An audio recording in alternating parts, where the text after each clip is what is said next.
You face crucial decisions every day, but freeze when the pressure mounts, watching opportunities slip away while you're still weighing options. Every moment of hesitation costs you. Promotions go to those who act swiftly, deals close for competitors, who decide faster, and life rewards the decisive while you're still calculating the perfect move.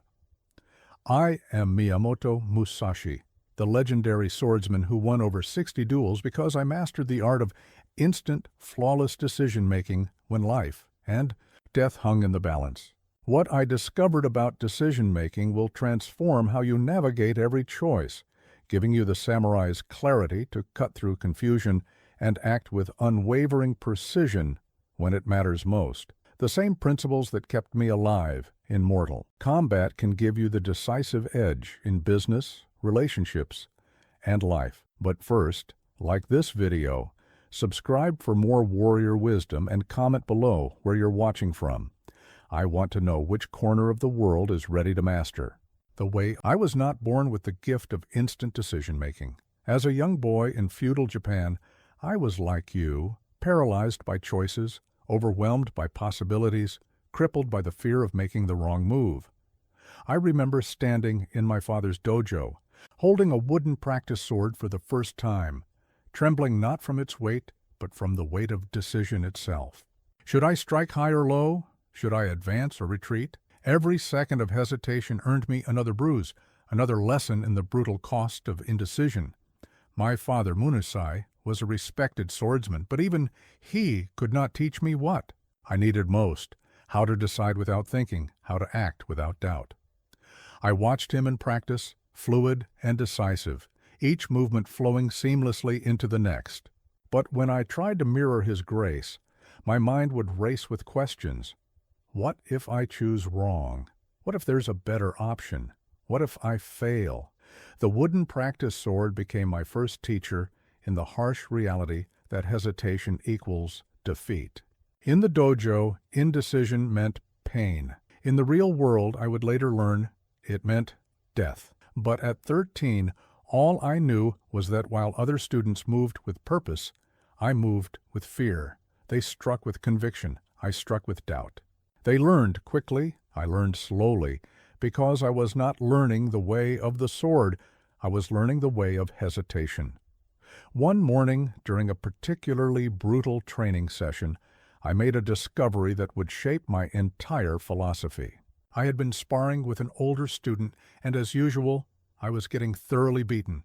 Every time he attacked, I would freeze, trying to calculate the perfect response. While I thought, he acted. While I planned, he struck.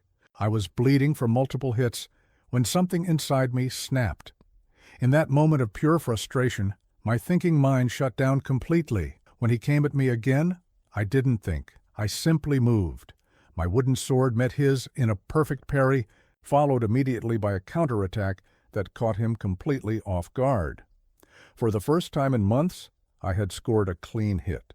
But more importantly, I had discovered something profound. My best decision came when I stopped trying to make a decision. This was the birth of what I would later call the samurai method, though at the time I simply knew I had stumbled upon something powerful. When my mind was quiet, when my thoughts were still, when I stopped calculating and started trusting, I became dangerous. Not because I was stronger or faster, but because I was decisive. From that day forward, I began to understand that decision-making was not about gathering more information or weighing endless options. It was about developing the ability to cut through mental noise and act with clarity and commitment. The wooden practice sword taught me that in the space between thought and action lies either victory or defeat, and that space grows smaller. With each moment of training, I began to see patterns everywhere. The students who excelled were not necessarily the most talented. They were the most decisive. They committed fully to their choices, even when those choices were imperfect. They understood something that took me years to articulate. A good decision made quickly is infinitely better than a perfect decision made too late. This understanding became the foundation of everything I would later accomplish. Every victory, every triumph, every moment of clarity in my life traced back to that wooden sword and the lesson it taught me about the power of decisive action. The way of the sword was not just about fighting, it was about living with the courage to choose and the wisdom to act. The blood-stained katana that hangs in my memory belonged to Arima Kihei, and it nearly ended my life because of a single moment of hesitation. I was 21 years old when I faced him, in what would become the most important duel of my career, not because of its fame, but because it taught me that in the space between heartbeats, entire destinies are decided. Arima was a master of the Kashima school, renowned throughout the land for his lightning-fast strikes and flawless technique. When he challenged me to a duel, I had already won several matches, but nothing had prepared me for what I would face on that morning outside Kyoto. As we stood facing each other, wooden swords in hand, I felt the familiar creep of analytical thinking trying to take over my mind. I began to calculate his reach, assess his stance, predict his opening move. I watched his eyes, his breathing, his weight distribution. My mind raced through dozens of possible scenarios, each branching into countless variations. This was my old pattern, the thinking that had served me poorly in my youth, but somehow persisted despite my training. For those first few seconds, I was not a warrior. I was a calculator trapped in a warrior's body. Arima moved with the speed of a striking serpent. His wooden sword whistled through the air toward my head, and in that instant, I had a choice, think or act. My analytical mind wanted to evaluate the angle, consider my options, weigh the perfect counter. But something deeper, something trained through countless hours with that first wooden practice sword, took over instead. I moved without thought, my body flowing into a response that seemed to come from somewhere beyond conscious decision. My sword met his in a collision that sent shock waves through both our arms, but I was already transitioning into my counterattack before the impact had fully registered. While his mind was still processing the unexpected defense, my wooden blade was already tracing its path toward his ribs. The sound of wood striking flesh was followed by his sharp intake of breath. I had scored the winning blow, but more importantly, I had discovered something that would revolutionize my understanding of decision-making forever. In that moment of perfect action, I had made dozens of micro-decisions: angle, timing, force, follow-through, all without a single conscious thought. This was not luck. This was not instinct. This was something far more powerful, trained intuition, operating at the speed of life itself. I realized that true mastery comes not from thinking faster, but from transcending thought altogether. The greatest decisions happen in the space beyond analysis, in the realm where body, mind, and spirit unite in perfect clarity. After the duel, as Arima bowed in defeat, he said something that haunts me still. I have never been beaten by someone who moved so decisively, with so little apparent thought. You did not fight me. You became the fight itself. His words crystallized what I had experienced. I had not made a decision to counter his attack. I had become the embodiment of the perfect decision. This victory taught me that hesitation is not caution. It is paralysis disguised as wisdom. Every microsecond spent in analysis is a microsecond stolen from action. In combat, as in life, the window of opportunity opens and closes with ruthless speed. Those who wait for perfect information will find themselves acting on yesterday's opportunities while today's slip away. I began to understand that there are two types of decision-makers in this world: those who think their way to action and those who act their way to clarity. The first group analyzes until opportunity passes. The second group trusts their training, commits to action, and adjusts as reality unfolds.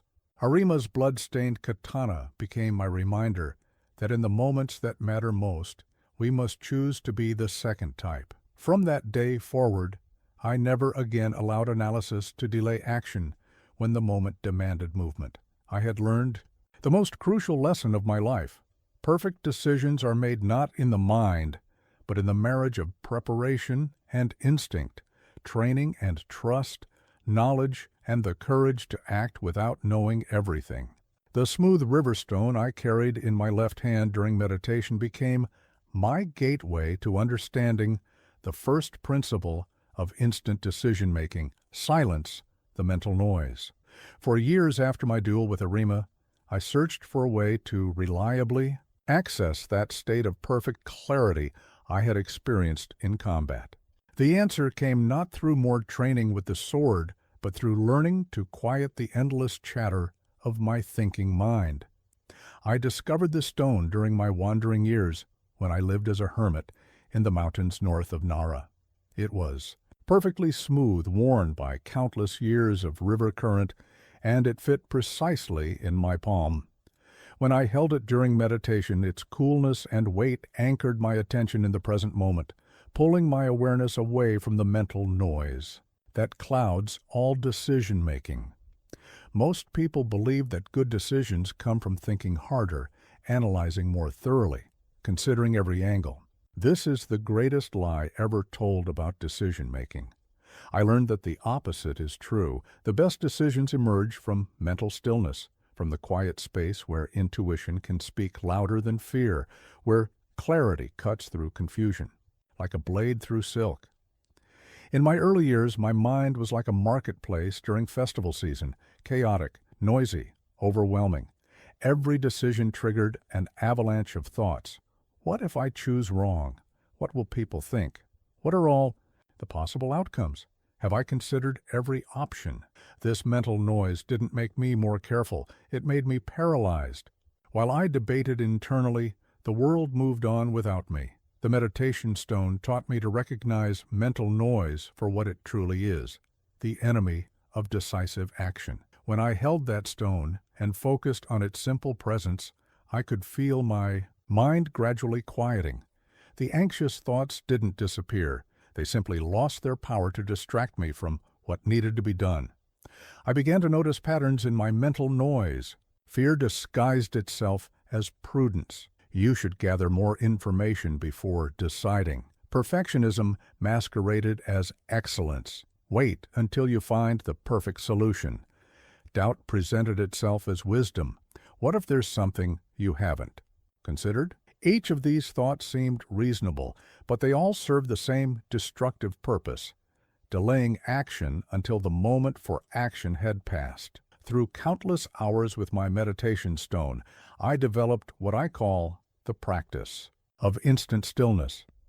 When faced with any decision, I would mentally grasp that stone, feeling its smooth weight in my palm. This simple act created a moment of silence in which I could access my deeper knowing, the wisdom that exists beneath the surface chatter of conscious thought. The practice works because it interrupts the pattern of analytical thinking that traps most people in decision paralysis. Instead of asking, "What should I do?" which triggers mental noise, I learned to ask, "What do I know?" which accesses deeper wisdom. Instead of seeking more information, I learned to trust the information I already possessed. Instead of calculating perfect outcomes, I learned to commit to excellent action. This silence is not empty, it is full of clarity. In the quiet space beyond mental noise, you can hear what your experience is telling you, what your intuition knows, what your training has prepared you for. This is where real decisions are made, not in the chaotic marketplace of competing thoughts, but in the still center where truth resides. I have used this principle in countless situations since that first discovery. Before every duel, I would find that inner stillness, silencing the mental noise that wanted to catalog my opponent's strengths and weaknesses. Instead, I would simply be present, alert, ready to respond to whatever unfolded. This preparation was not mental, but spiritual. It was the cultivation of the quiet mind that acts without hesitation.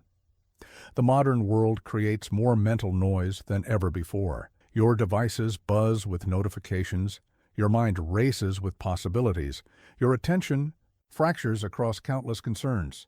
But the principle remains the same. Before you can make a decisive choice, You must silence the mental noise that prevents you from accessing your deeper wisdom.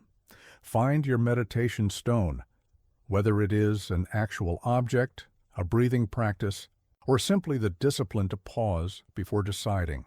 Learn to recognize mental noise for what it is, not wisdom, but interference. Train yourself to access the quiet space where your best decisions wait patiently to be discovered and acted upon, with the swift certainty of a master's blade.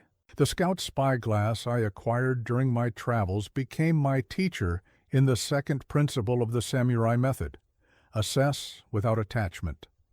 This simple brass instrument, worn smooth by countless hands, taught me the crucial difference between seeing what is actually there and seeing what I wanted or feared to be there. Through its lens, I learned that emotional attachment to outcomes is the greatest enemy of clear assessment.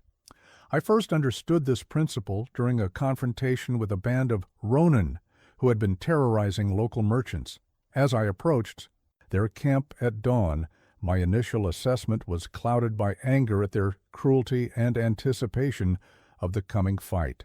I saw what my emotions wanted me to see: a straightforward battle against clearly defined enemies. But when I forced myself to look through the detached lens of pure observation, the situation revealed its true complexity. Through careful, emotionless assessment, I noticed details my angry mind had missed. The positioning of their sentries suggested military training. The condition of their weapons indicated recent professional employment.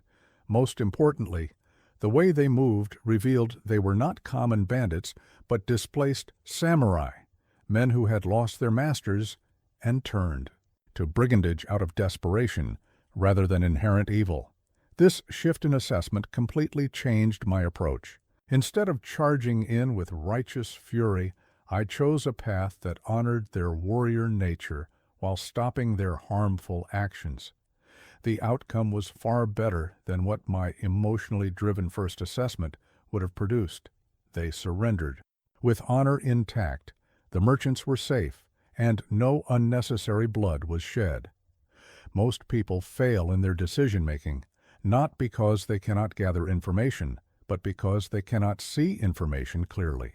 They look at situations through the distorting lens of their hopes, fears, prejudices, and desires.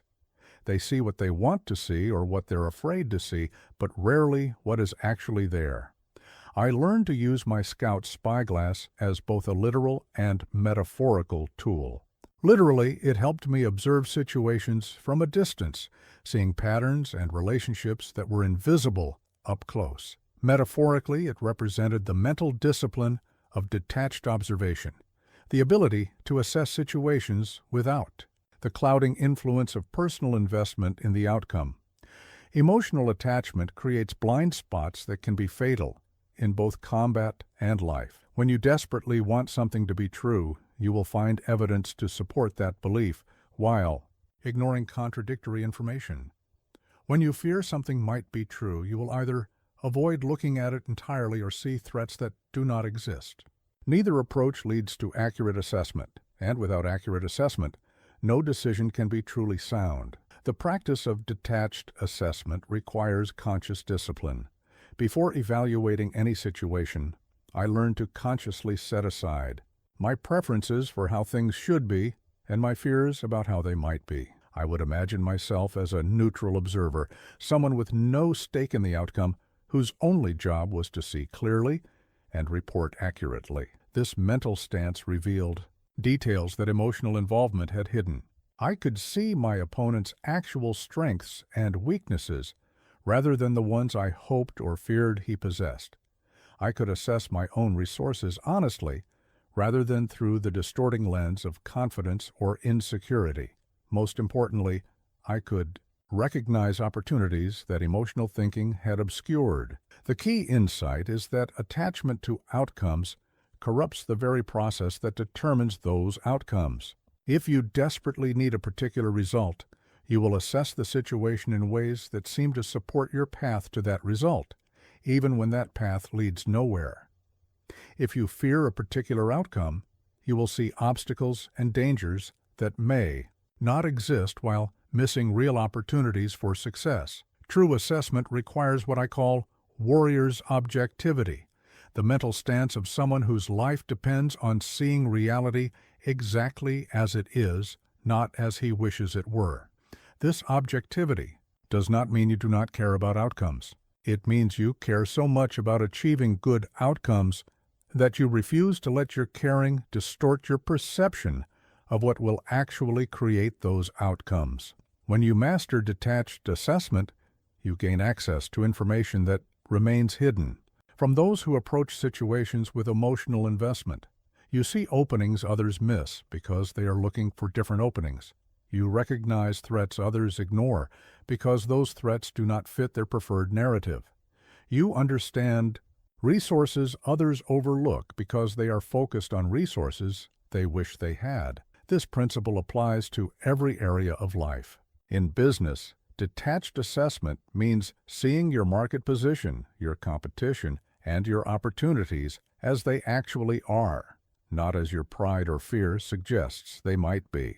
In relationships, it means understanding people's true motivations and capabilities rather than projecting your hopes or fears onto them. In personal development, it means honestly evaluating your current skills and circumstances as the foundation for realistic planning. Practice this principle by consciously adopting the stance of the detached observer before making any significant assessment. Ask yourself, if I had no personal investment in this outcome, what would I see? What information am I avoiding because it threatens my preferred narrative? What details am I overlooking because they do not fit my emotional framework? Only when you can see clearly can you choose wisely. The war banner that flew above my camp during the siege of Osaka became my symbol for the third principle: move with committed action. This banner, torn by wind and stained by rain, never wavered once planted. It stood as a constant reminder that once a decision is made, half-hearted execution guarantees failure, while total commitment creates possibilities that timid action cannot even imagine. I learned this principle the hard way during my early years as a wandering warrior.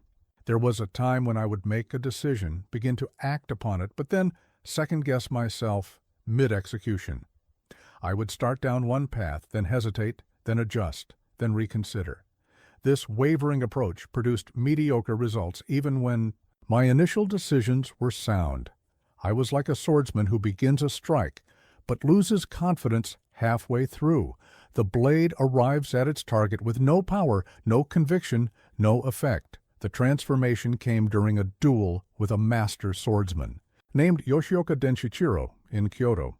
I had spent days analyzing his style, planning my approach, and preparing my strategy. When the moment came to act, I chose to use an unconventional two-sword technique that went against everything I had been taught about proper form.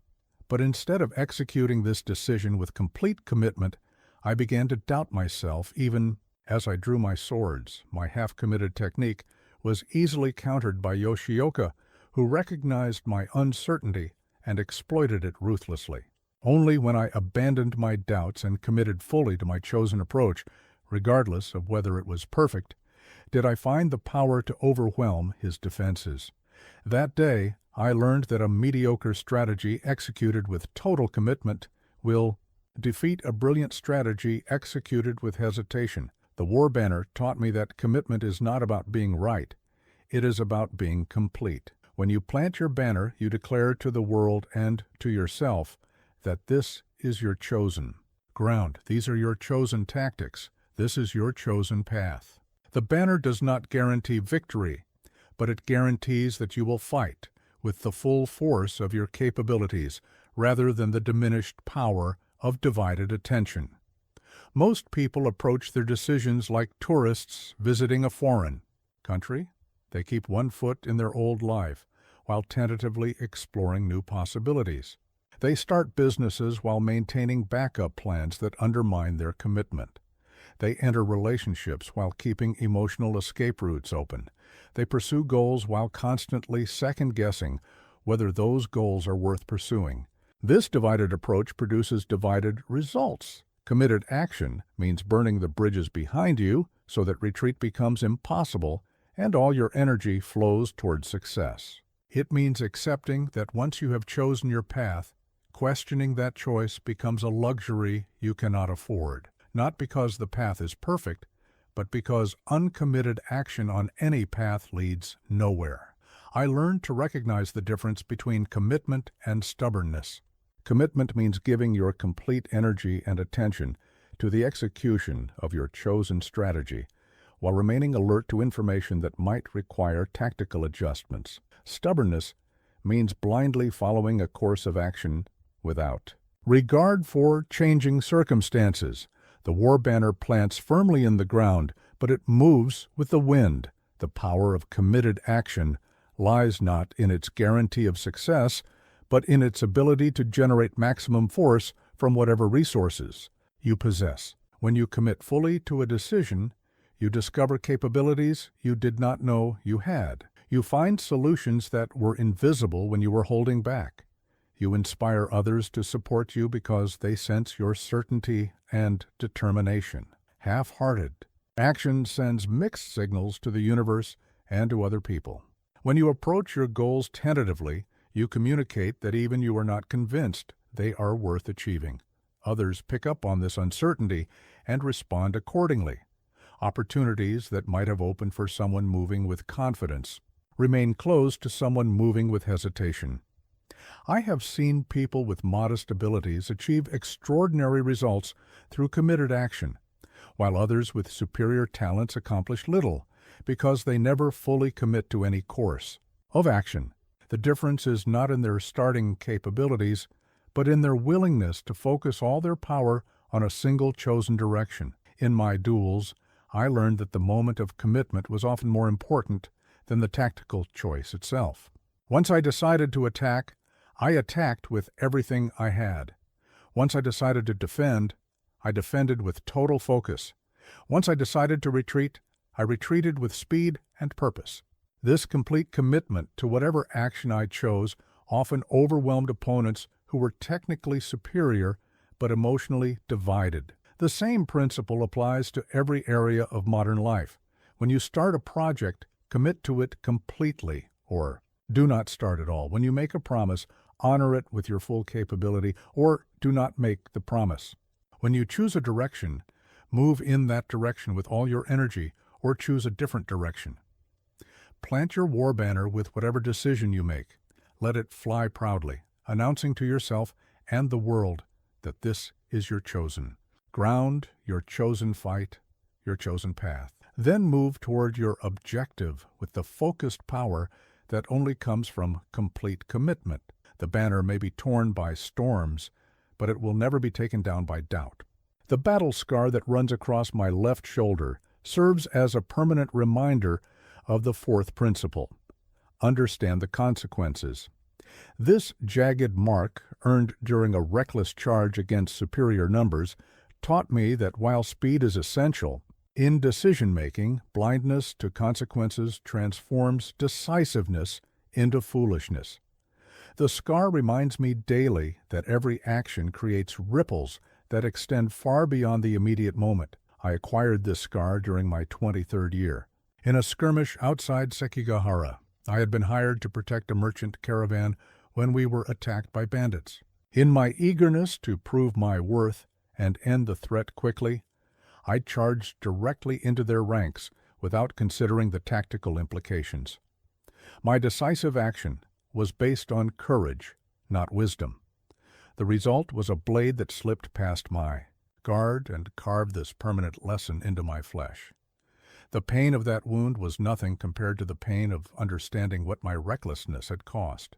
While I engaged multiple enemies alone, the bandits' accomplices circled around and attacked the very people I was supposed to protect. My failure to consider consequences had transformed my protective action into the cause of greater danger. 2 merchants died because I chose speed over wisdom, action over understanding.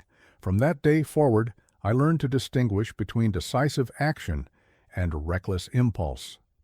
The difference lies not in the speed of decision-making, but in the breadth of consideration.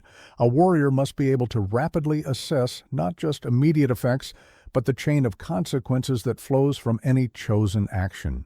This is not analysis paralysis. It is expanded awareness operating at combat speed. Most people either ignore consequences entirely or become so overwhelmed by potential outcomes that they cannot act at all. Both approaches lead to poor results.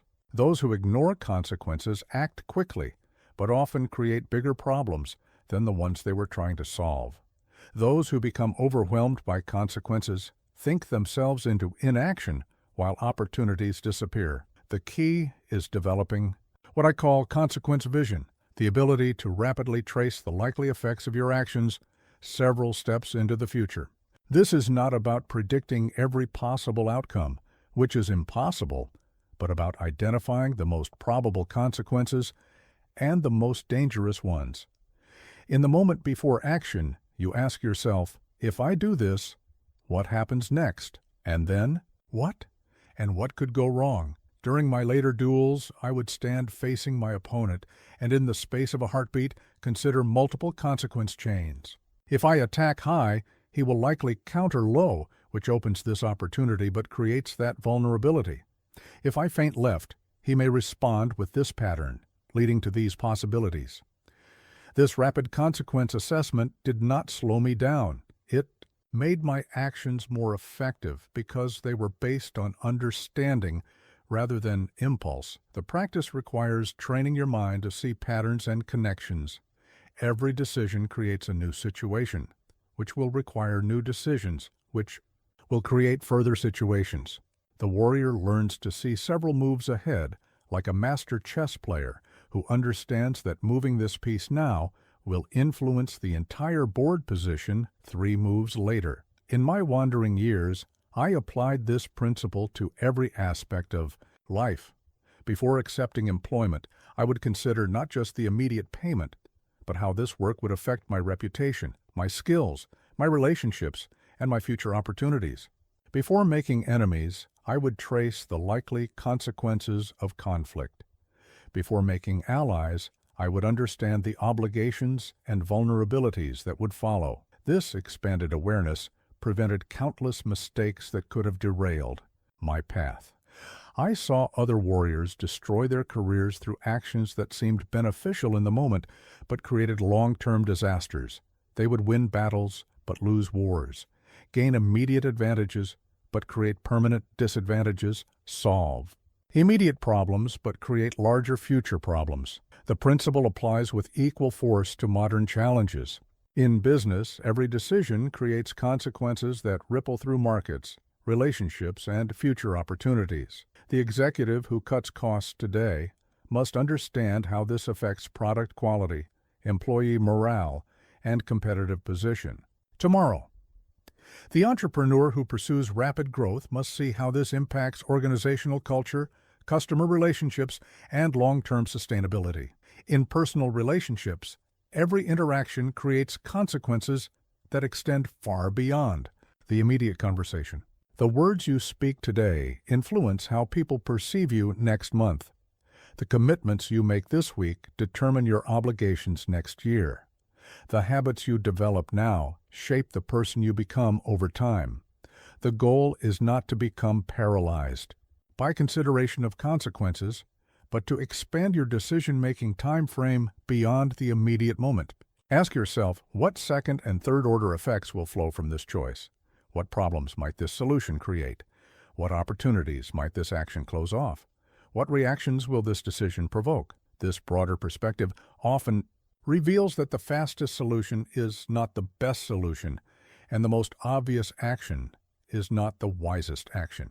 Sometimes the path that appears longer initially proves shorter in the end because it avoids the detours created by unconsidered consequences. My shoulder bears this scar as a reminder that decisiveness without wisdom is merely dangerous impulse. True mastery lies in learning to see consequences clearly and rapidly, then acting with both speed and understanding. The warrior who can trace the effects of his actions several moves ahead possesses a decisive advantage over those who see only the immediate moment. The weather vane atop the temple, where I spent a winter in meditation, became my teacher in the fifth principle: react to new information. This simple bronze instrument, shaped like a crane in flight, showed me how to maintain direction while adapting to changing conditions. It never fought against the wind, yet it never lost its essential purpose of indicating true direction. This became my model for balancing commitment with adaptability. I learned this principle during what became known as the duel at Ganryu Island, my legendary confrontation with Sasaki Kojiro. For weeks I had planned to face him with my traditional single sword technique, studying his famous swallow cut and developing specific counters to his extraordinary reach advantage. My strategy was sound, my preparation thorough, my commitment absolute. But on the morning of the duel, new information changed everything. As I traveled to the island by boat, I observed how Kojiro moved during his warm-up practice. The wind patterns around the island created subtle changes in his stance and timing that I had not anticipated. His legendary technique, which I had studied extensively, was being modified by environmental conditions I had not experienced in my preparation. In that moment, I faced a crucial choice: stick rigidly to my planned approach or adapt to this new reality. Like the weather vane responding to shifting winds, I maintained my core purpose: to win the duel, while adjusting my tactics to incorporate this new information. Instead of my traditional sword, I carved a wooden weapon from an oar, giving me unexpected reach to counter his advantage. Instead of my planned timing, I delayed my arrival to create psychological pressure and disrupt his mental preparation. These adaptations flowed from new information, not from abandonment of my fundamental strategy.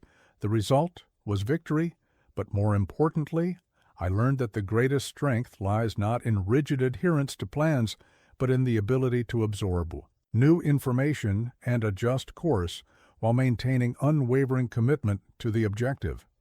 The weather vane taught me that flexibility and determination are not opposites. They are partners in achieving success under changing conditions. Most people fail in one of two ways when confronted with new information. Some become so attached to their original plans that they ignore new data entirely, sailing toward icebergs while insisting their charts show clear water. Others become so reactive to new information that they abandon their course at every shift in conditions, never making meaningful progress in any direction. Both approaches lead to disaster. The warrior's way requires what I call adaptive commitment, the ability to remain absolutely dedicated to your objective while staying completely open to changing your methods. Your destination remains fixed, but your route adjusts to new terrain, weather conditions, and obstacles that were not visible when you began your journey. During my years of wandering, I encountered countless situations where rigid adherence to my initial plan would have led to failure or death. When hired to clear bandits from a mountain pass, my original strategy assumed they would be poorly organized peasants. New information revealed they were former samurai with military discipline. I adapted my approach immediately, using their honor code against them, rather than relying on superior force alone. When challenged to a duel by a master of a school I had never encountered, my preparation focused on their documented techniques. But during the actual combat, my opponent revealed variations and innovations that rendered my preparation partially obsolete. Victory came from my ability to absorb this new information instantly and adjust my tactics without losing my aggressive momentum. The key insight is that new information is not a threat to good decision-making. It is fuel for better decision-making, but only if you have trained yourself to process it quickly and integrate it seamlessly into your ongoing actions. This requires practicing what I call real-time recalibration, the ability to update your understanding and adjust your approach without breaking your stride. In modern contexts, this principle is even more crucial because the pace of change has accelerated beyond anything I experienced in feudal Japan. Markets shift daily, technologies evolve constantly, and competitive landscapes transform overnight. Those who cannot adapt to new information quickly find themselves fighting yesterday's battles with yesterday's weapons. The practice begins with cultivating what I call alert flexibility. This means maintaining heightened awareness of changing conditions while executing your current plan. You remain committed to your course, but vigilant for signs that the course itself needs adjustment. You act decisively on current information while staying open to better information that might emerge. When new information arrives, ask yourself 3 rapid questions. Does this change my fundamental objective? Does this require tactical adjustments to my current approach? Does this reveal opportunities I had not previously seen? Based on these answers, you either continue as planned, modify your tactics, or pivot to a better approach entirely. The weather vane never fights the wind because fighting wastes energy that could be used for indicating true direction. Similarly, the wise decision maker never fights new information because resistance prevents the adaptation that leads to success. Instead, you welcome new information as intelligence that makes your next decision better than your last one. Master this principle by practicing rapid information integration in low-stakes situations. When your daily plans encounter unexpected obstacles, practice adjusting smoothly rather than becoming frustrated. When conversations take unexpected turns, practice flowing with new information rather than rigidly pursuing your original agenda. When projects reveal new complexities, practice adapting your approach rather than forcing your original plan. The goal is to become like the weather vane, always responsive to current conditions, always indicating the true direction toward your objective, always maintaining your essential purpose while adapting to the winds of change that are the only constant in both life and battle. The leader's seal that I carved from black jade during my years as a military strategist became my constant reminder of the 6th principle: accept full responsibility. This seal, which I used to mark official documents and battle plans, bore the weight of every decision's outcome, success and failure alike. It taught me that the moment you begin making excuses for your decisions is the moment you stop learning from them and forfeit your power to make better ones. I learned this principle through bitter experience during a campaign where I served as tactical advisor to a young daimyo. We had planned a coordinated attack on an enemy fortress, but when the assault began, everything went wrong. The timing was off, the coordination failed, and we suffered significant casualties. In the aftermath, I was tempted to blame the failures on factors beyond my control: the inexperience of the soldiers, the poor weather that morning, the enemy's unexpected reinforcements.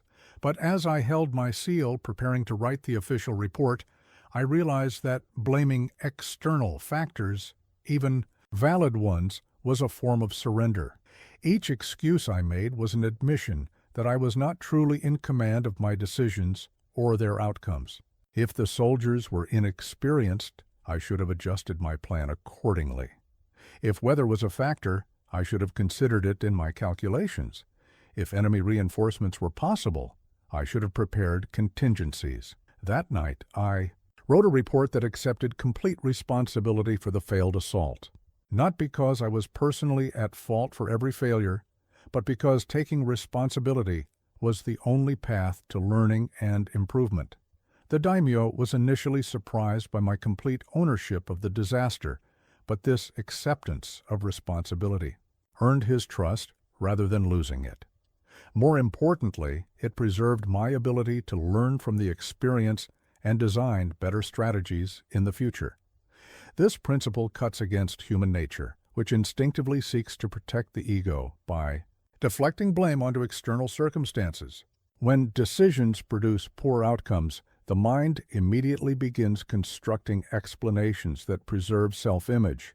I would have succeeded if only, or it wasn't my fault, because these mental habits feel protective, but they are actually destructive because they prevent the learning that comes from honest self-examination.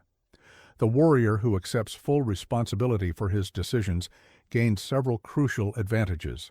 First, he maintains his power to influence future outcomes because he focuses on factors within his control rather than lamenting factors beyond it. Second, he learns faster because he examines his own choices rather than external circumstances. Third, he earns the trust of others who recognize that he will not abandon them when difficulties arise. During my dueling career, I developed a practice of reviewing every fight, regardless of outcome, from the perspective of complete personal responsibility. When I won, I asked what decisions and preparations had contributed to victory so I could repeat them. When I lost, I asked what I could have done differently, refusing to blame my opponent's skill, my equipment, or environmental factors. This approach accelerated my learning because it focused my attention on the elements I could control and improve. I remember one particular defeat where my sword broke during combat, leading to my loss. The easy explanation was that the weapon had a hidden flaw, an external factor beyond my control.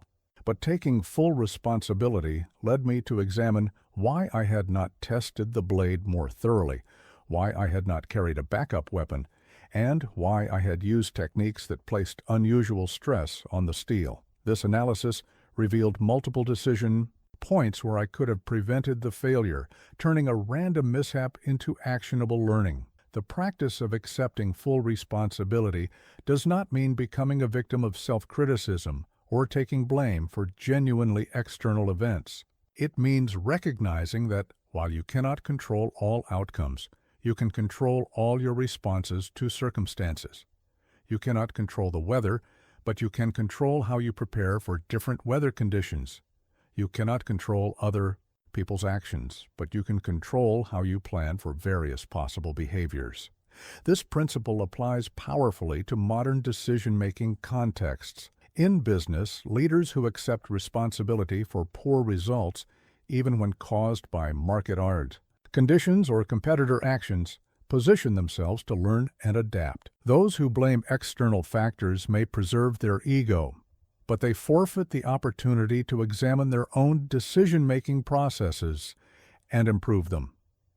In personal relationships, accepting responsibility for your role in conflicts or misunderstandings, even when the other party shares blame, creates the foundation for growth and improvement.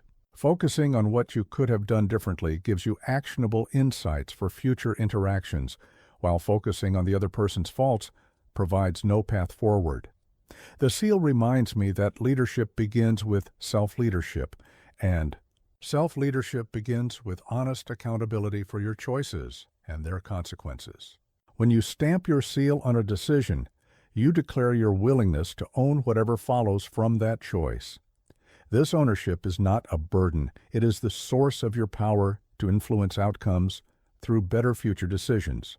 Practice this principle by conducting regular reviews of your important decisions, focusing exclusively on your own choices rather than external factors. Ask yourself, what did I decide that contributed to this outcome?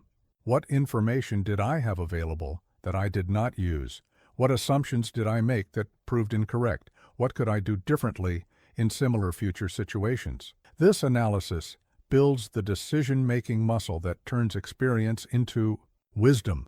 The leader's seal bears the weight of responsibility, but it also represents the power that comes from complete ownership of your choices. When you accept full responsibility for your decisions, you claim full authority over your destiny.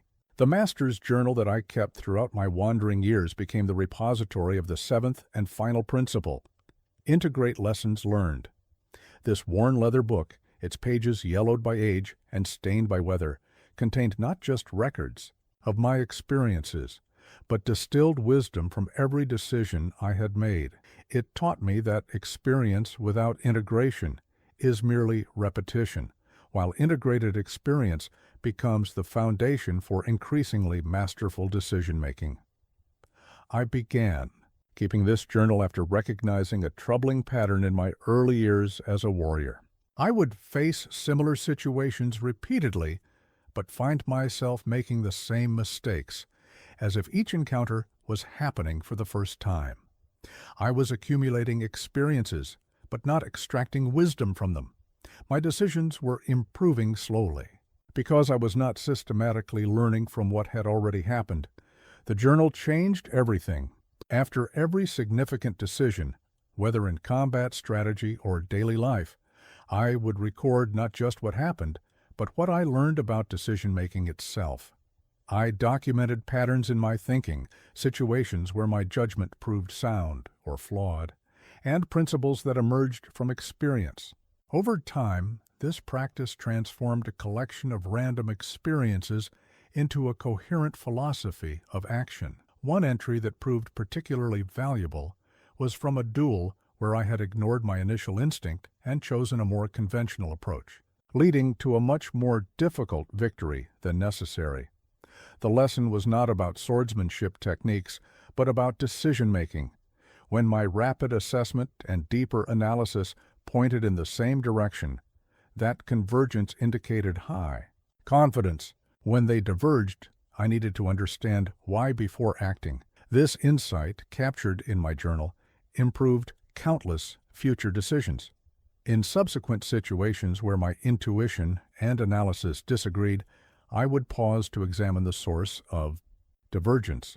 Sometimes my analysis was missing crucial information that my intuition had detected. Sometimes my intuition was being influenced by irrelevant emotions that my analysis could correct.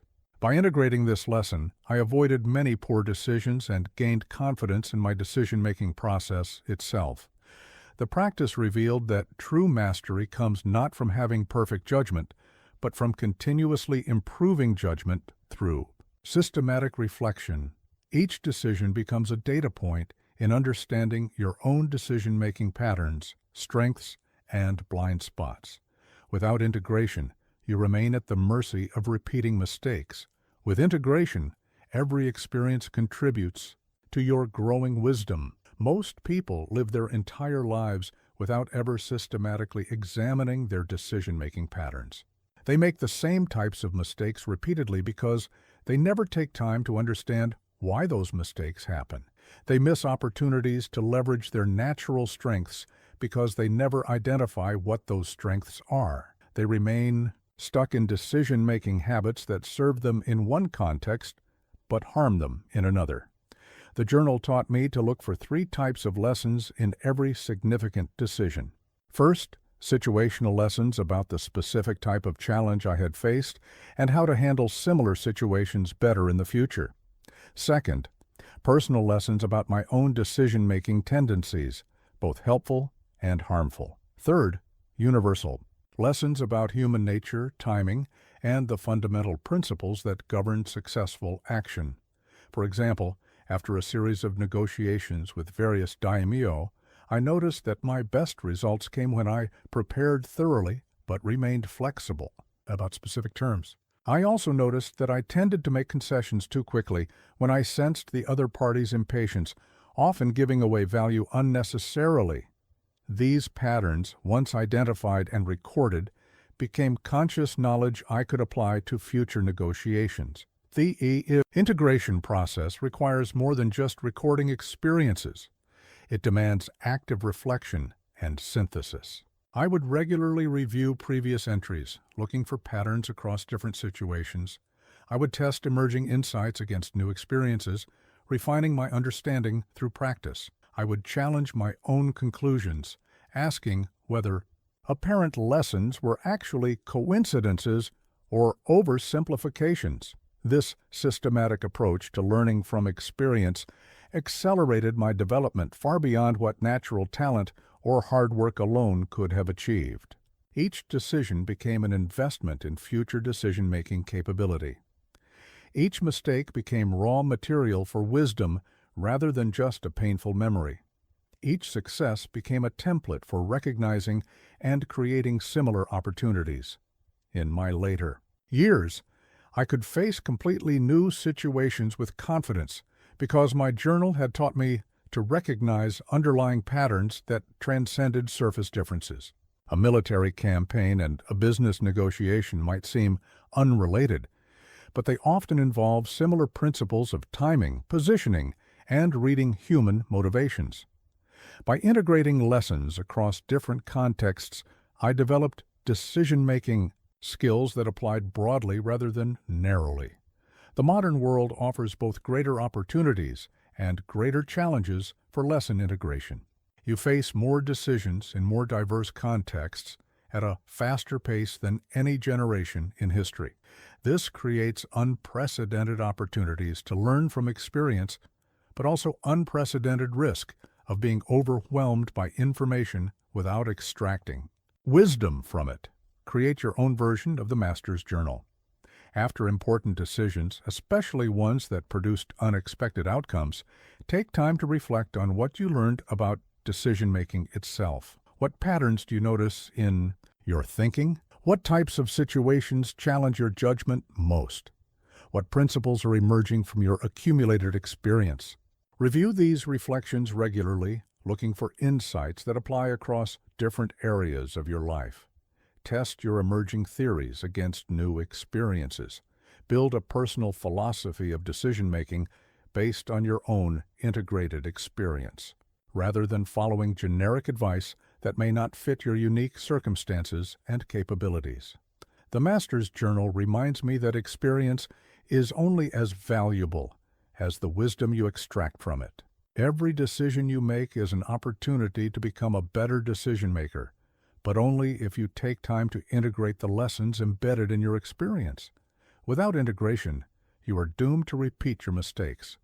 With integration, every experience becomes a stepping stone toward mastery. The hourglass of mortality that I kept on my writing table served as a constant reminder that every grain of sand represents an irretrievable moment, and every moment of hesitation is a moment stolen from the only life we are given. This simple device, with its relentless flow of white sand, taught me that speed in decision-making is not about rushing. It is about honoring the reality that opportunities have expiration dates written in time itself. I learned this lesson most vividly during a night attack on an enemy position where timing was everything.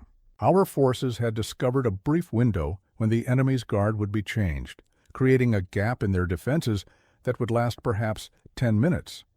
I had gathered the intelligence, assessed the situation, and identified the optimal approach. But as my men waited for the order to advance, I found myself calculating and recalculating, seeking the perfect plan rather than acting on the excellent plan I already possessed. Those extra minutes of analysis cost us the opportunity entirely. By the time I gave the order to attack, the window had closed, the guards had returned, and what should have been a swift victory became a costly assault. As I watched the sand fall in my hourglass that night, I understood that my pursuit of perfection had murdered opportunity. The delay I thought would improve our chances had eliminated them entirely. This experience crystallized a truth that most people resist. In a world that moves at the speed of change, good decisions made quickly almost always produce better results than perfect decisions made slowly. The hourglass does not stop falling while you deliberate. Markets do not pause while you analyze. Opportunities do not wait while you gather more information. Life rewards those who can act decisively within the time constraints that reality imposes. The speed of decision-making matters because the world itself operates on a timeline that is indifferent to your comfort level with uncertainty. While you are weighing options, your competitors are taking action. While you are gathering more data, the situation is evolving beyond your data's relevance. While you are seeking certainty, those willing to act on probability are capturing the advantages that hesitation forfeits. I began to study the relationship between timing and opportunity across all areas of life. In combat, the fighter who strikes first often wins, even if his technique is slightly inferior to his opponent's. In strategy, the army that seizes favorable ground first can defend it against superior numbers. In relationships, the person who acts on mutual attraction creates possibilities that disappear if left unexplored. In every domain, Speed creates advantages that skill alone cannot overcome, but speed without the samurai method is merely recklessness. The goal is not to decide faster by thinking less, but to decide faster by thinking more effectively. When you have silenced mental noise, assessed without attachment, committed to action, understood consequences, remained adaptable, accepted responsibility, and integrated lessons from experience, you can move quickly because you have eliminated the internal friction that slows most people down. The hourglass taught me to distinguish between two types of time: decision time and action time. Decision time should be compressed through preparation and practice. Action time should be executed with full commitment once the decision is made. Most people reverse this ratio. They take too long to decide and then execute half-heartedly. Masters take just enough time to decide well, then execute with total focus and speed. I developed what I call compressed decision cycles based on this understanding. Before entering any situation where quick decisions might be required, I would pre-think common scenarios and my likely responses. In duels, I would mentally rehearse various openings and counters. In negotiations, I would anticipate likely positions and prepare my responses. This preparation allowed me to respond quickly when situations actually unfolded, because much of the thinking had already been done. The practice applies powerfully to modern contexts, where the pace of change continues to accelerate. In business, companies that can decide quickly about market opportunities often succeed even with imperfect strategies, while companies that seek perfect information often find themselves responding to yesterday's opportunities with yesterday's relevance. In personal development, people who act quickly on learning opportunities and relationship possibilities create momentum that compounds over time. Yet, speed must be balanced with wisdom. The hourglass reminds me that while time is always running out, reckless haste wastes time more effectively than thoughtful hesitation. The goal is optimal speed, fast enough to capture opportunities, but not so fast as to create unnecessary risks through poor judgment. This optimal speed comes from training your decision-making processes until good judgment operates at the speed of intuition. Practice compressing your decision cycles in low-stakes situations. When facing routine choices, notice how long you typically take to decide and experiment with deciding more quickly without sacrificing quality. Build your tolerance for acting on incomplete information by starting with decisions where the downside is minimal. Develop the mental habits that allow rapid assessment and quick commitment. Learn to recognize the difference between situations that require speed and those that benefit from patience. Time-sensitive opportunities demand quick action based on available information. Long-term strategic decisions may justify more extensive analysis, but even in complex situations, set deadlines for your decision-making process and stick to them, because perfect information is rarely available and delay often costs more than imperfect action. The hourglass of mortality reminds me that every moment spent in indecision is a moment that can never be recovered. The sand falls whether you are ready or not, whether you are comfortable with uncertainty or not, whether you have perfect information or not. Life is conducted in real time, and real time favors those who can make good decisions quickly over those who make perfect decisions slowly. Watch the sand fall in your own hourglass. Feel the weight of time's passage.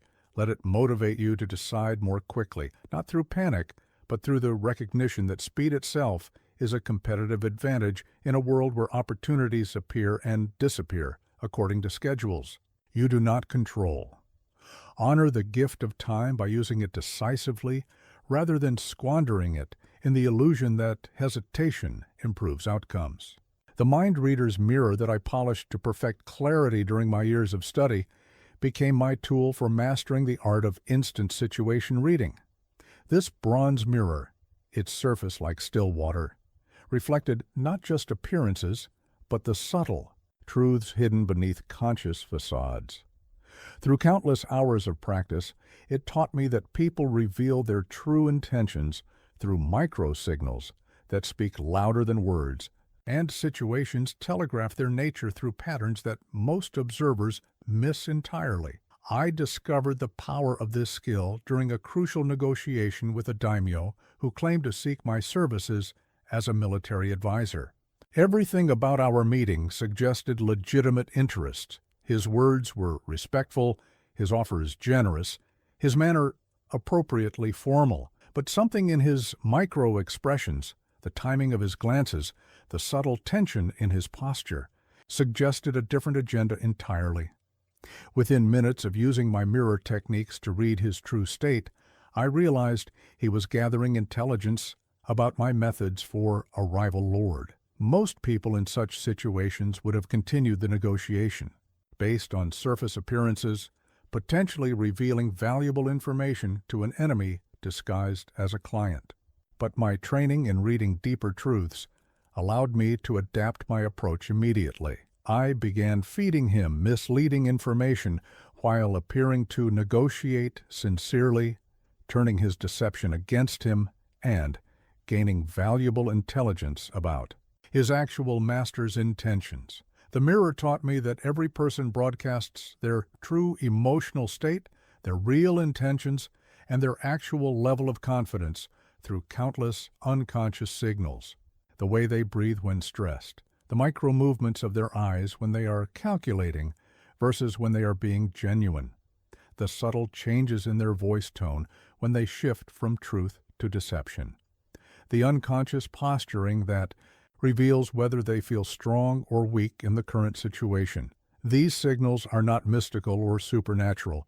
They are simply biological responses that most people never learn to recognize, because they're focused on listening to words rather than reading the whole person. But in combat, business, and life, words often lie while bodies always tell the truth. The person who claims to be confident while their breathing is shallow and their stance is defensive is revealing their actual state regardless of their verbal claims.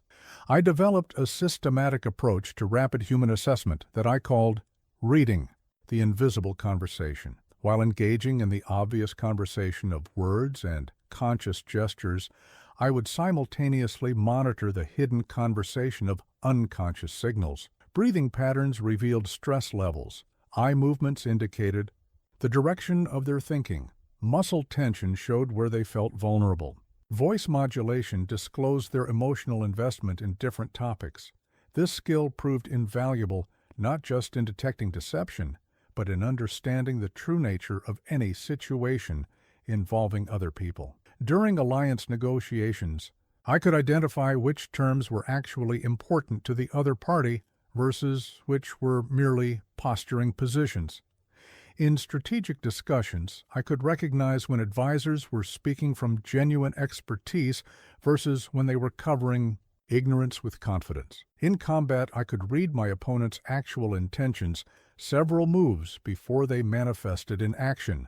The practice begins with learning to quiet your own emotional reactivity so that you can observe clearly rather than projecting your hopes or fears onto others. When you desperately want someone to be trustworthy, you will interpret their signals through that filter. When you fear someone might be hostile, you will see threats that may not exist. The mirror taught me that clear reading requires emotional neutrality, the same detached observation I used for situational assessment. The second level involves training your perception to notice subtle patterns rather than obvious displays. People who are genuinely confident move differently than people who are performing confidence. True experts discuss their fields differently than people who are covering gaps in knowledge. Honest communicators use different language patterns than people who are crafting careful deceptions. These differences are subtle but consistent once you learn to recognize them. The highest level involves synthesizing multiple signal streams into rapid, accurate assessments of the total situation. You learn to read not just individual people, but the dynamics between people, the unspoken tensions in groups, the real power structures beneath formal hierarchies. This allows you to navigate complex social and political situations with the same clarity you would bring to single combat. In modern context, this skill is perhaps more valuable than ever because so much human interaction now happens through digital mediums that filter out many traditional signals. But in face-to-face interactions, video calls, and even written communications, people still reveal their true states through patterns that trained observers can detect. The executive, who claims everything is going well while exhibiting stress signals in their voice and posture. The negotiation partner who agrees verbally while their body language suggests reservation or hostility. Practice this skill by choosing one person each day and consciously observing them beyond their words. Notice their breathing patterns, their posture changes, their eye movements, their voice modulations. Ask yourself what their unconscious signals are telling you about their actual emotional state, their confidence level, their genuine interest in the conversation. Over time, you will begin to see the gap between people's conscious presentations and their unconscious revelations. Apply this to group situations where you can observe interactions and power dynamics. Who actually influences decisions versus who holds formal authority? Where are the real tensions and alliances? What are people's actual priorities as revealed by their unconscious signals rather than their stated positions? This information gives you a decisive advantage in any situation involving human cooperation or competition. The mind reader's mirror reminds me that the most important conversations happen beneath the surface of words, and the most crucial information comes from signals that people broadcast unconsciously. When you can read these invisible conversations, you gain access to the truth that shapes every situation, allowing you to make decisions based on reality rather than performance, authenticity rather than facade, actual intentions rather than claimed purposes. Master this skill, and you will rarely be surprised by people's actions because you will have seen their true intentions reflected in the mirror of their unconscious signals long before those intentions manifested in behavior. This foreknowledge becomes the foundation for decisions that account for what people will actually do rather than what they say they will do. The hunter's bow that I carried during my mountain years became my teacher in the delicate art of strategic patience, the wisdom of knowing when to act instantly and when to wait for the perfect moment. This ancient weapon, carved from seasoned yew and strung with silk, taught me that true mastery lies not in speed alone, but in the precise calibration of timing. The arrow released too early misses its target. Released too late, the opportunity disappears entirely. I learned this principle during a pivotal encounter with a master swordsman whose reputation for defensive perfection had made him seemingly invincible. For 3 days I observed him from a distance, studying his patterns, his habits, his moments of vulnerability. Every instinct screamed at me to challenge him immediately. I was young, confident, eager to prove myself against a legendary opponent. But something deeper, a wisdom born from countless hunts in the mountains, told me to wait. Like drawing a bow, the tension of waiting became almost unbearable. Other warriors who challenged him during those 3 days were defeated with such elegant efficiency that it seemed futile to think I could fare better. Doubt crept in. Perhaps I was being cowardly rather than strategic. Perhaps the perfect moment would never come. Perhaps waiting was just elaborate hesitation disguised as wisdom, but on the 4th morning I witnessed something that made the patience worthwhile.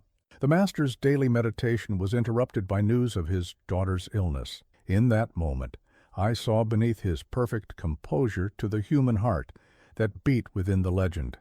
His concern created the smallest gap in his legendary focus, not weakness, but humanity. This was the moment the hunter's bow had taught me to recognize, when the target's guard drops naturally rather than being forced down through direct assault. I approached him then, not as a challenger seeking to exploit his vulnerability, but as another warrior acknowledging the weight he carried.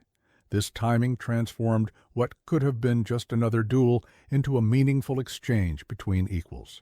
We fought with mutual respect rather than ego, and though I did not win, I earned something more valuable, his acknowledgment that I understood the deeper principles of warrior craft, including the wisdom of perfect timing. The bow taught me to distinguish between three types of waiting, each appropriate to different circumstances. First, there is hesitation, the paralysis that comes from fear or overthinking, where delay serves no strategic purpose but merely postpones necessary action. Second, there is preparation, the active waiting where you use time to gather information, develop skills, or position yourself for better outcomes. Third, there is strategic patience, the disciplined, waiting for optimal conditions when premature action would waste an opportunity that patience might maximize. Most people confuse these three types of waiting, either rushing into action when patience would serve them better, or remaining passive when decisive action is required.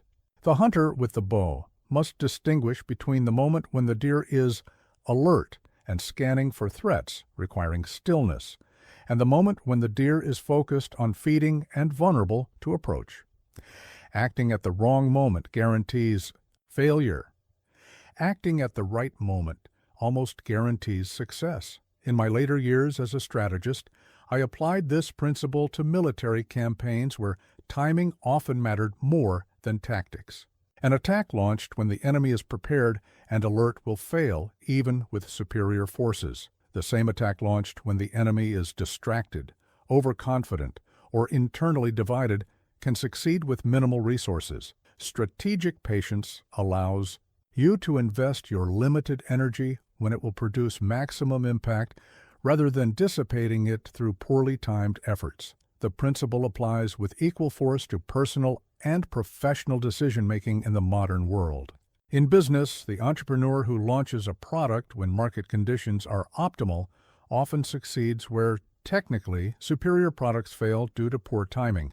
In relationships, the person who can recognize when others are receptive to influence or collaboration achieves outcomes that force and urgency cannot produce. In personal development, the individual who can identify when they are truly ready for challenges often progresses faster than those who rush prematurely into situations they are not prepared to handle. The challenge is learning to recognize the difference between productive patience and destructive delay. Strategic patience is active. You are using time to improve your position, gather intelligence, or wait for conditions to align. Destructive delay is passive. You are avoiding necessary action out of fear, perfectionism, or lack of commitment. The hunter draws the bow to full tension and holds it there, ready to release the instant the target presents itself. He does not draw and redraw repeatedly, nor does he hold the tension indefinitely. I developed several practices for cultivating strategic patience.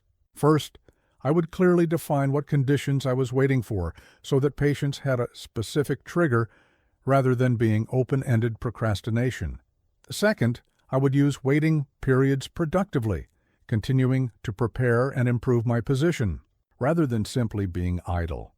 Third, I would set ultimate deadlines beyond which waiting became counterproductive, forcing action even under suboptimal conditions.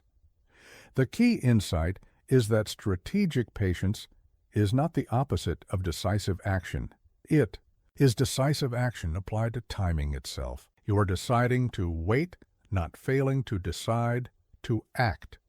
This requires the same clarity, commitment, and courage as any other decision because patience in the face of pressure or uncertainty demands just as much warrior spirit as immediate action. Practice recognizing the rhythm of opportunities in your own life. Notice how situations develop cycles of receptivity and resistance, how people alternate between being open to influence and being defensive, how markets and organizations go through phases of stability and change. Learn to sense when pushing will produce progress and when patience will create better conditions for future action. The hunter's bow reminds me that power comes not just from the ability to act quickly, but from the wisdom to act at exactly the right moment. Master both speed and patience, and you will find that timing becomes your greatest ally in achieving objectives that raw force or rushed action cannot accomplish. The arrow that waits for the perfect moment to fly arrives at its target with the full power of the bow behind it. The courage talisman that I carved from the bone of my first defeated enemy became my constant companion in understanding the most counterintuitive truth about fear and decision-making. Action creates confidence, not the reverse. This small amulet, worn smooth by decades of touch during moments of uncertainty, taught me that waiting for fear to disappear before acting is like waiting for winter to become summer before planting seeds. Fear is not an obstacle to overcome before taking action. It is a companion that travels with you as you act despite its presence. I learned this lesson during my first real duel to the death, facing an experienced killer outside a village shrine. As I stood across from him, my mind flooded with every fear imaginable. What if I was not fast enough? What if my technique failed me? What if I died here, alone and unremembered? My hands trembled, my breath came short, and my confidence evaporated, like morning mist. Everything I had learned about decision-making seemed useless in the face of mortal terror. But then I noticed something profound. My opponent, despite his experience and reputation, showed subtle signs of the same fear I was experiencing. His breathing was controlled but deliberate. His stance was perfect but rigid with tension. I realized that courage was not the absence of fear. It was the willingness to act correctly while fear was present.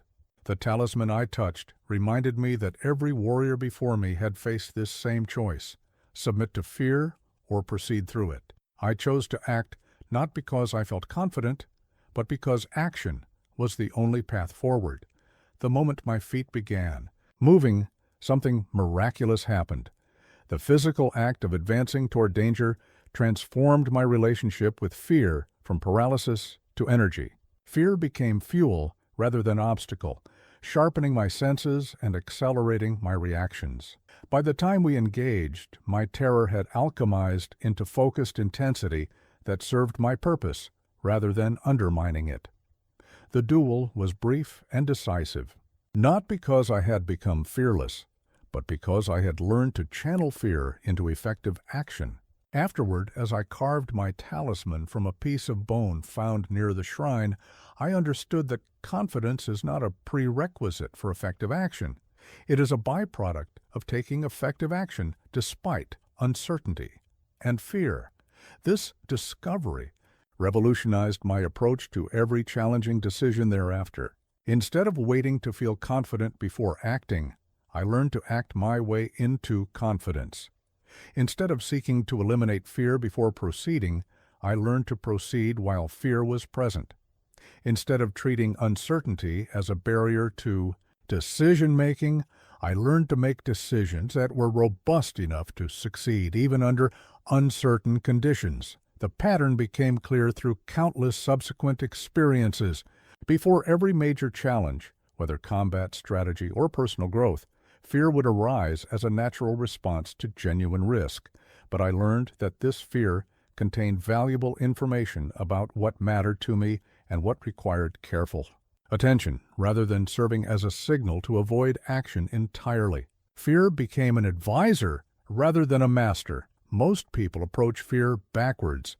They wait for confidence to appear naturally, not understanding that confidence is built through accumulating evidence of your ability to handle challenges successfully. This evidence can only be gathered through taking action while uncertain, succeeding despite imperfect preparation, and discovering that you are more capable than your fears suggested.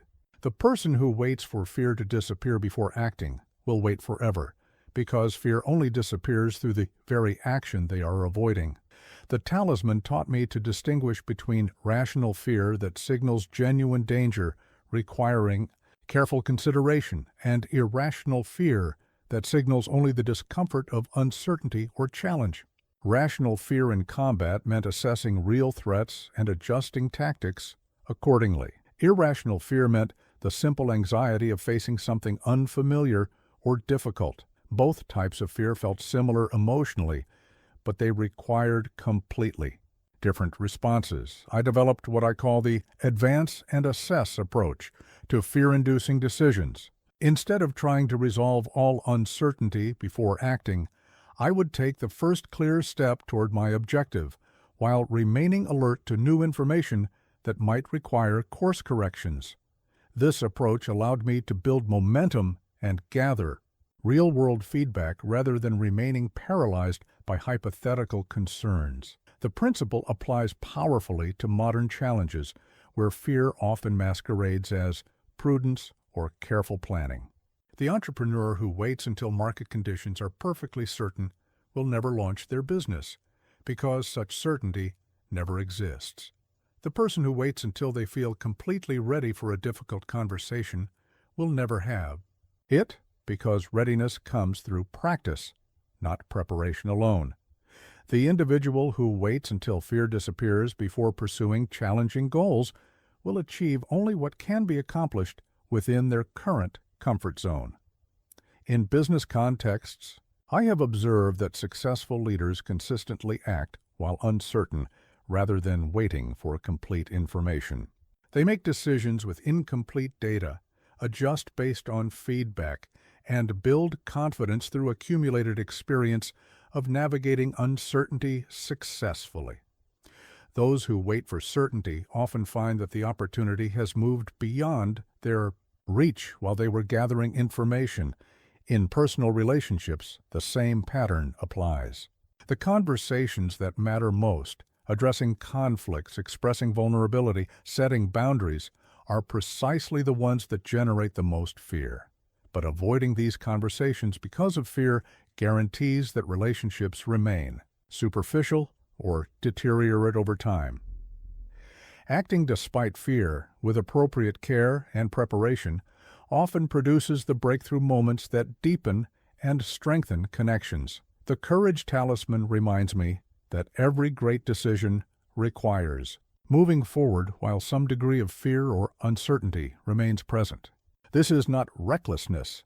It is the recognition that perfect information and complete confidence are luxuries that real-world situations rarely provide. The warrior learns to act despite fear, not because he's fearless, but because he understands. That action transforms fear from an enemy into an ally. Practice taking action while fear is present in low-stakes situations. Notice how movement changes your relationship with uncertainty. Observe how small acts of courage build the foundation for larger ones. Develop the muscle of proceeding despite discomfort, because this muscle will serve you when high-stakes decisions require action under pressure. Remember that confidence follows action, not the reverse. Every time you act despite fear and achieve even partial success, you gather evidence that you can handle uncertainty and challenge. This evidence becomes the foundation for greater confidence in future decisions, creating an upward spiral of capability and courage that transforms fear from a barrier into a catalyst for growth. The bridge between worlds that I envisioned during my final years of teaching has become reality in ways I could never have imagined. This bridge, connecting the timeless principles of warrior decision-making to the challenges of your modern era, reveals that while the battlefield has changed from sword and strategy to boardrooms and relationships, the fundamental principles of instant, effective decision-making remain as relevant today as they were in feudal Japan. The samurai method is not bound by time or technology. It is bound only by the eternal human need to choose wisely under pressure. In your modern business world, I see the same dynamics that governed military campaigns centuries ago. Markets move with the speed and unpredictability of cavalry charges. Competitors circle like enemy scouts, seeking weakness and opportunity. Resources must be allocated with the same precision once required for positioning troops. The executive who can silence mental noise, assess situations without emotional attachment, move with committed action, understand consequences, adapt to new information, accept full responsibility, and integrate lessons learned will dominate just as surely as the samurai who mastered these same principles. consider the modern startup founder facing the decision of when to launch their product. The ancient principles apply perfectly. Silence the mental noise of perfectionism and fear. Assess the market reality without attachment to your preferred timeline. Commit fully to your chosen launch strategy. Understand the consequences of early entry versus delayed perfection. Remain adaptable as market feedback arrives. Accept full responsibility for the outcome. Integrate lessons for future product decisions. This is the samurai method applied to contemporary challenges, proving that warrior wisdom transcends its original context. In your personal relationships, the same battlefield dynamics emerge in different forms. The conversation that needs to happen but feels dangerous requires the same courage I once needed facing a skilled opponent. The decision to commit to marriage, end a friendship, or set boundaries with family members demands the same clarity. Of assessment I used before major duels.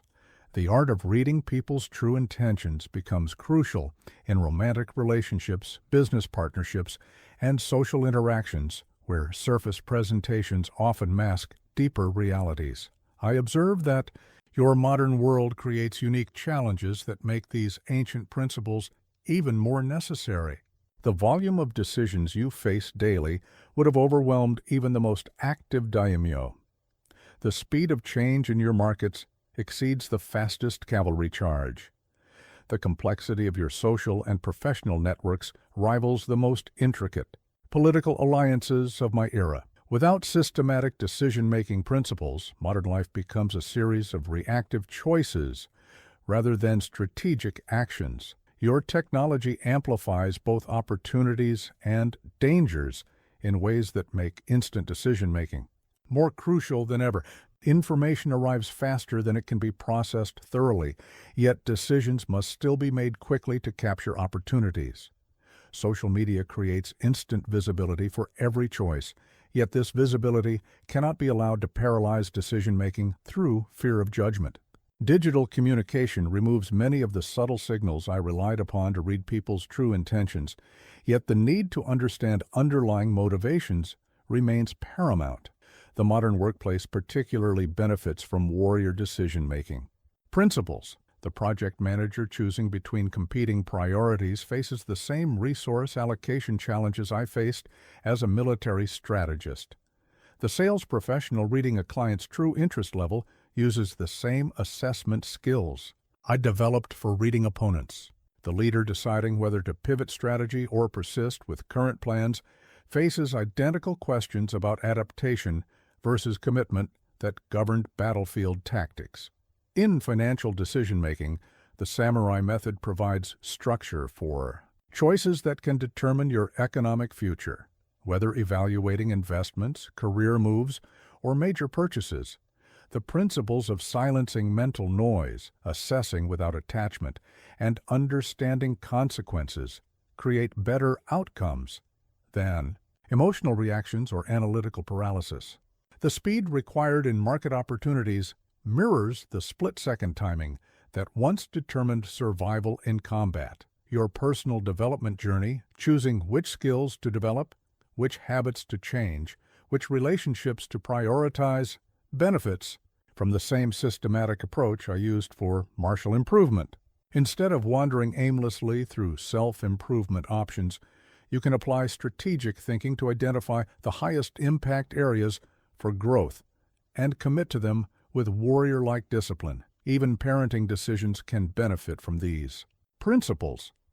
The parent choosing how to respond to a child's behavior, when to set boundaries, and how to balance support with independence faces the same fundamental challenges of timing, commitment, and consequence assessment that governed my interactions with students. The goal is not to win battles against children, but to make decisions that serve their long-term development while maintaining necessary authority. The bridge between worlds reveals that courage, clarity, and committed action remain the foundations of effective decision-making regardless of the century or context. Whether you are facing a hostile takeover or a hostile samurai, launching a product or launching an attack, building a relationship, or building an alliance, the underlying principles of wise choice-making transcend their original applications. Your modern challenges may seem unique, but they are variations on eternal themes: how to act decisively under uncertainty, how to read situations and people accurately, how to commit fully while remaining adaptable, how to learn from experience and apply those lessons to new circumstances. These are not ancient problems. They are human problems that appear in every era, wearing different costumes, but requiring the same fundamental wisdom. Master the samurai method in your modern context, and you will find that ancient warrior wisdom provides contemporary competitive advantages. The same principles that once determined who lived and who died now determine who thrives and who merely survives in the battles of business, relationships, and personal growth. The battlefield has changed, but the warriors who understand timeless principles of effective decision-making still claim victory. The practice target that bore the marks of 10,000 strikes became my proof that decision-making, like swordsmanship, is a skill that must be developed through deliberate training rather than hope to emerge naturally under pressure. This wooden post, scarred and splintered from countless hours of practice, taught me that the ability to decide instantly and correctly is not a talent you are born with. It is a capability you forge through systematic repetition until excellent. Choices become as automatic as drawing breath. I discovered this truth during my early training when I noticed a stark difference between my performance in practice and my performance in actual duels. In the safety of the dojo, I could execute techniques flawlessly and make tactical decisions with clarity and speed. But in real combat, where consequences mattered, my decision-making would slow, my thinking would cloud, and my actions would become hesitant. The stress of real stakes was revealing that my decision-making skills were still fragile, untested, under true pressure. My sensei recognized this weakness and prescribed a remedy that seemed almost insulting in its simplicity. I would practice making decisions about small, seemingly meaningless choices with the same seriousness I brought to life and death situations. Which foot to step with first when entering a room, which chopstick to pick up first when eating, which path to take when multiple routes were available. Every trivial decision became a training opportunity for developing the mental muscle of instant choice-making. At first, this practice felt ridiculous. How could deciding which direction to walk around a tree possibly prepare me for the split-second tactical decisions required in Mortal Kombat? But as weeks turned to months, I began to notice subtle changes in my mental process. The hesitation that once accompanied even simple choices began to disappear. The anxiety of getting it wrong that had plagued my decision-making started to fade. Most importantly, I was developing the neural pathways that allowed rapid choice-making to become habitual rather than stressful. The practice target became the symbol of this training approach. Every day, I would practice not just physical techniques, but decision-making techniques. I would visualize different combat scenarios and practice choosing my response instantly rather than deliberating. I would set up training exercises where I had to make rapid tactical choices with incomplete information. I would deliberately practice making good decisions under artificial time pressure so that real-time pressure would feel familiar rather than overwhelming. The transformation was dramatic. Within months, my performance under real pressure began to match my performance in practice. The mental muscle I had developed through countless small decisions had strengthened to the point where large decisions felt equally natural. I had learned that decision-making confidence is not about being naturally gifted at choosing. It is about having practiced the process of choosing so many times that it becomes automatic. This principle applies powerfully to modern life, where most people only practice decision-making when they are forced to make important choices under pressure. This is like only practicing swordsmanship when facing actual opponents. You will improve, but slowly and at great cost. The alternative is to practice decision-making daily through deliberate engagement with the countless small choices that comprise normal life. Begin with micro-decisions that carry no real consequences, but offer opportunities to strengthen your decision-making reflexes. When choosing what to wear, make the choice quickly based on available information rather than deliberating endlessly. When selecting items from a menu, practice rapid assessment and commitment rather than seeking the perfect option. When faced with multiple routes to a destination, choose promptly and move forward rather than analyzing every possibility. These exercises may seem trivial, but they are building the same mental muscles you will need for high-stakes decisions. You are training your ability to assess quickly, commit fully, and move forward without second-guessing. You are developing comfort with making choices based on incomplete information, because perfect information is rarely available when decisions matter most. Progress to intermediate-level training by deliberately seeking out low-risk decisions that require the full samurai method. Volunteer to lead small projects where you can practice strategic thinking and adaptation. Engage in conversations where you must read people's intentions and respond accordingly. Take on challenges that require you to commit to outcomes while remaining flexible about methods. The key insight is that every decision you make either strengthens or weakens your decision-making capability. When you avoid choices by procrastinating, seeking excessive input from others, or defaulting to indecision, you are training your mind to be indecisive. When you practice making prompt, well-considered choices and moving forward with commitment, you are training your mind to be decisive. Create specific exercises that target your personal decision-making weaknesses. If you struggle with analysis paralysis, practice setting strict time limits for routine decisions and honoring those limits regardless of whether you feel completely certain. If you tend toward impulsiveness, practice pausing briefly to consider consequences before acting, but still maintain momentum toward action.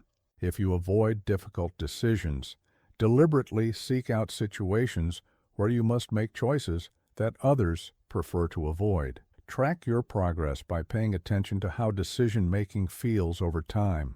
Initially, most people experience decision-making as stressful, draining, or anxiety-provoking. As your decision muscle strengthens, choosing begins to feel more natural, more energizing, and more confident. You start to trust your ability to make good choices and to handle whatever consequences follow from those choices. The practice target reminds me that every expert was once a beginner, and every master decision-maker was once paralyzed by simple choices. But through systematic practice with gradually increasing stakes, anyone can develop the capability to make excellent decisions quickly under pressure. The scars on the practice target represent not just physical training, but the mental conditioning that transforms hesitant deliberation into confident action. Your modern life offers countless opportunities to train your decision muscle, from the moment you wake up until you go to sleep. Every choice is a chance to practice the samurai method. Silence mental noise, assess without attachment, move with commitment, understand consequences, react to new information, accept responsibility, and integrate lessons learned. Through deliberate practice with these daily opportunities, you build the capability to handle life's most important decisions with the same clarity and confidence that once determined survival on ancient battlefields. The teaching scroll that I prepared during my final years contains the distilled essence of everything I learned about the art of instant decision-making. This document, written on rice paper with ink mixed from charcoal and my own blood, represents not just knowledge, but wisdom, the difference between understanding principles intellectually and embodying them so completely that they guide your actions without conscious thought. As I near the end of my earthly journey, I want to ensure that what I have learned survives to serve future generations of warriors, whether they fight with swords or with the challenges of modern life. The most important lesson I can leave you is this: mastery of decision-making is not about never making mistakes. It is about making mistakes quickly, learning from them completely and applying those lessons immediately to become better at choosing. Every master was once a student who made countless poor decisions but refused to let those failures define their capability. The path to decisive wisdom is paved with imperfect choices that were made with commitment and examined with honesty. I have watched many students over the years, and I have noticed that those who achieve true mastery share certain characteristics that have nothing to do with natural talent or favorable circumstances. They treat every decision as important, whether it involves life and death or simply which practice exercise to perform first. They understand that excellence is built through attention to small details rather than waiting for large opportunities to demonstrate their skills. The students who achieve mastery also embrace uncertainty as a constant companion rather than an enemy to be defeated. They understand that perfect information is a luxury that real-world situations rarely provide, and they develop comfort with making excellent decisions based on incomplete data. They learn to trust their training, their intuition, and their ability to adapt when their initial choices prove imperfect. Most importantly, masters understand that decision-making is not about them, it is about service. Whether serving a lord, protecting the innocent, building a business, or raising a family, the highest form of decision-making transcends personal concerns and focuses on creating value for others. This shift in perspective eliminates much of the ego-driven hesitation that plagues personal decision-making because you are no longer worried about looking foolish or being wrong. You are focused on achieving the best possible outcome for those you serve. The samurai method I have taught you is not merely a collection of techniques. It is a way of life that honors the responsibility of choice. When you silence mental noise, you show respect for the importance of clear thinking. When you assess without attachment, you demonstrate commitment to truth over preference. When you move with committed action, you honor the trust others place in your leadership. When you understand consequences, you acknowledge your responsibility to those affected by your choices. When you react to new information, you show humility and adaptability. When you accept full responsibility, you claim the power to influence outcomes through better future decisions. When you integrate lessons learned, you transform experience into wisdom that serves not just yourself, but everyone who depends on your judgment. I want you to understand that learning these principles is only the beginning of the journey. True mastery comes through years of application, refinement, and deepening understanding. You will face situations that test every aspect of your decision-making capability. You will encounter challenges that reveal weaknesses you did not know you possessed. You will make choices that produce outcomes you never intended. All of this is not failure. It is the natural process through which competence becomes mastery. Remember that the greatest gift you can give to others is your own development as a decision maker. When you become skilled at choosing wisely under pressure, you become a resource for everyone around you who struggles with uncertainty and fear. Your clarity helps others find their own clarity. Your courage inspires others to act despite their fears. Your commitment to excellence raises the standards for everyone in your sphere of influence. The teaching scroll reminds me that knowledge dies with its possessor unless it is passed on to others who will carry it forward. I have spent my life learning these principles not for my own benefit alone, but so that they could be shared with anyone willing to embrace the discipline required for mastery. You now carry this responsibility forward. Apply these principles, not just for your own advancement, but as a way of contributing to the betterment of the world around you. When you face your most difficult decisions, remember that you are not alone. Every warrior who has ever lived has faced moments of uncertainty and fear. Every master has stood at crossroads where the path forward was unclear. Every leader has been forced to choose when perfect information was unavailable and perfect outcomes were impossible to guarantee. You join this eternal brotherhood and sisterhood of those who accept the responsibility of choice rather than avoiding it. As you apply the samurai method to your modern challenges, remember that its power lies not in providing easy answers, but in providing a reliable process for finding the best available answers under whatever circumstances you face. The method does not guarantee perfect outcomes, but it guarantees that you will approach every decision with clarity, commitment, and wisdom learned from experience. The teaching scroll contains everything I know about decision-making, but the real lesson cannot be written. It can only be lived. Your journey toward mastery begins the moment you decide to take full responsibility for your choices and their consequences. Everything else flows from this fundamental commitment to ownership, learning and service to something greater than yourself. The eternal flame that burns in the shrine I built with my own hands represents the truth that transcends my mortal existence. The principles of decisive action, once kindled in a human heart, continue burning long after their teacher has returned to dust.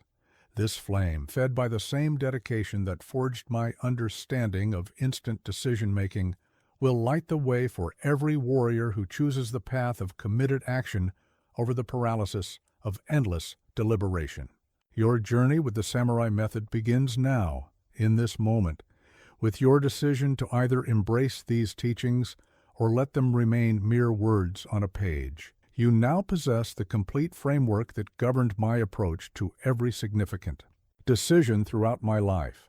You understand how to silence the mental noise that clouds judgment, assess situations without the distortion of emotional attachment, move with committed action rather than hesitant half measures, understand consequences before they manifest, react to new information while maintaining strategic direction, accept full responsibility for outcomes, and integrate lessons learned into increasingly masterful decision-making capability. But knowledge without application is like a sword that remains forever in its scabbard.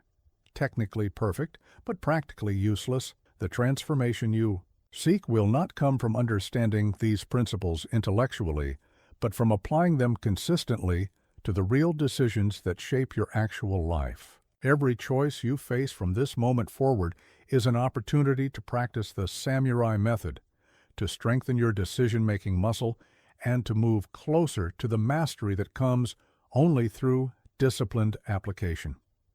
I challenge you to begin immediately, not with your most difficult decisions, but with your very next decision, however small it might seem. When you finish reading these words, you will face a choice about what to do next.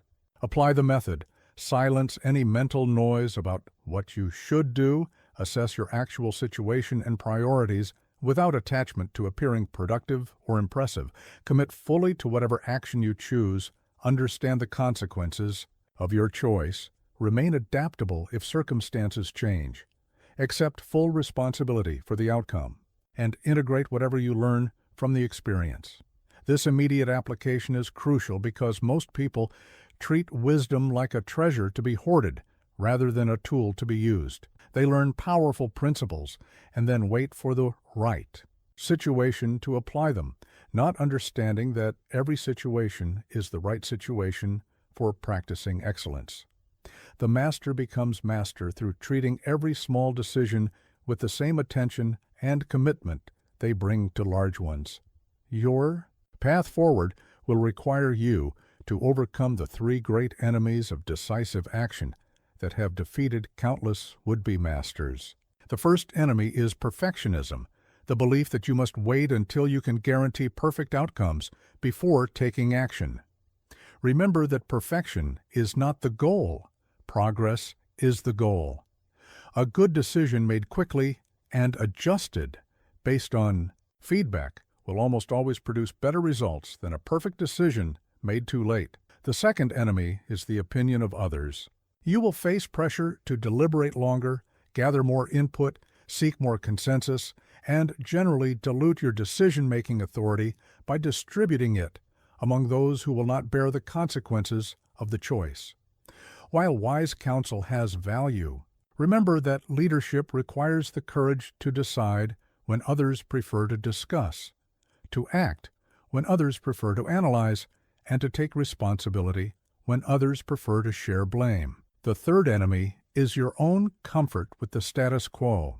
The samurai method will push you to make decisions that create change, growth, and progress, all of which require leaving the familiar territory of current circumstances for the uncertain terrain of new possibilities. Comfort is the enemy of excellence, and excellence in decision-making demands that you regularly choose growth over comfort, challenge over ease, and possibility over certainty. As you apply these principles over the coming days, weeks, and years, you will discover that decision-making mastery creates a compound effect throughout your life. Better decisions lead to better circumstances, which provide better options for future decisions, which lead to even better circumstances. This upward spiral of improvement touches every area of your existence: professional success, personal relationships, health, finances, and the sense of meaning that comes from living with intention rather than drifting through circumstance. You will also discover that your improved decision-making capability becomes a gift to everyone around you. Others will seek your counsel because they sense your clarity and commitment. Your example will inspire those who struggle with indecision and fear. Your willingness to take responsibility and move forward will create opportunities for people who depend on your leadership. The flame of decisive wisdom once lit in your life spreads to illuminate the paths of others. Remember that mastery is not a destination, but a direction. You will never reach a point where decision-making becomes effortless or where you no longer need to apply these principles consciously. Even after decades of practice, masters continue to use systematic approaches to important choices because they understand that excellence requires intention, not accident. The flame burns eternal not because it requires no fuel, but because it is constantly tended by those who understand its value. The path forward is simple, but not easy. Apply the samurai method to every decision, starting now and continuing for the rest of your life. Treat every choice as an opportunity to practice excellence. Learn from every outcome, whether it meets your expectations or teaches you something unexpected. Share what you learn with others who struggle with indecision and fear. Carry forward the flame of decisive wisdom that has been passed to you. Your life is the sum of your decisions. Your legacy will be determined by the quality of the choices you make and the commitment with which you make them. The eternal flame reminds you that this moment right now is when your mastery begins. Not tomorrow when you feel more prepared, not next week when circumstances improve, not next year when you have more experience. Now, take up the way of the decisive warrior. Let the samurai method guide your choices. Light your own eternal flame of committed action. The path forward awaits, and it begins with your very next decision.